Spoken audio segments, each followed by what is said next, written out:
পয়গম্বর আমার মনটা বড় খারাপ।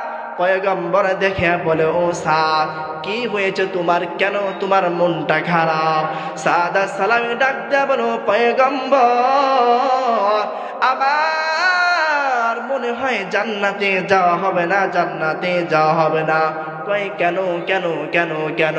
বলে, ও পয়গম্বর আমি একজন হাবশি, আমি আফ্রিকান একজন ইথিওপিয়ার মানুষ। ও পয়গম্বর চেহারাটা বড় কালো। ও পয়গম্বর চেহারার কোনো ডাইস নাই, আমার চেহারা দেখতেও সুন্দর না।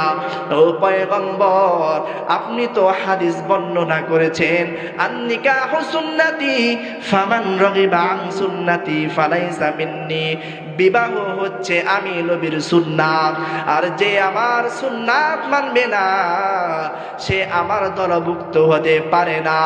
আরেক হাদিসে বলেছিল পয়গম্বর যে সুন্নাতের উপরে আমল করবে সে জান্নাতে যাবে, যে সুন্নাতের উপরে আমল করবে না সে জান্নাতে যাইতে পারবে না। ও পয়গম্বর আমি দেখতে বড় খুঁজছি, এই মদিনার কোন ব্যক্তি তার মেয়েকে আমার সাথে বিবাহ দিতে চায় না, বিবাহ দিতে চায় না। ও পয়গম্বর হিসাব নিকাশ করে দেখলাম আমি জান্নাতে যাইতে পারবো না। পয়গম্বর বলে, ও সাদা সালামি তুমি কি বিবাহ করতে চাও? তখন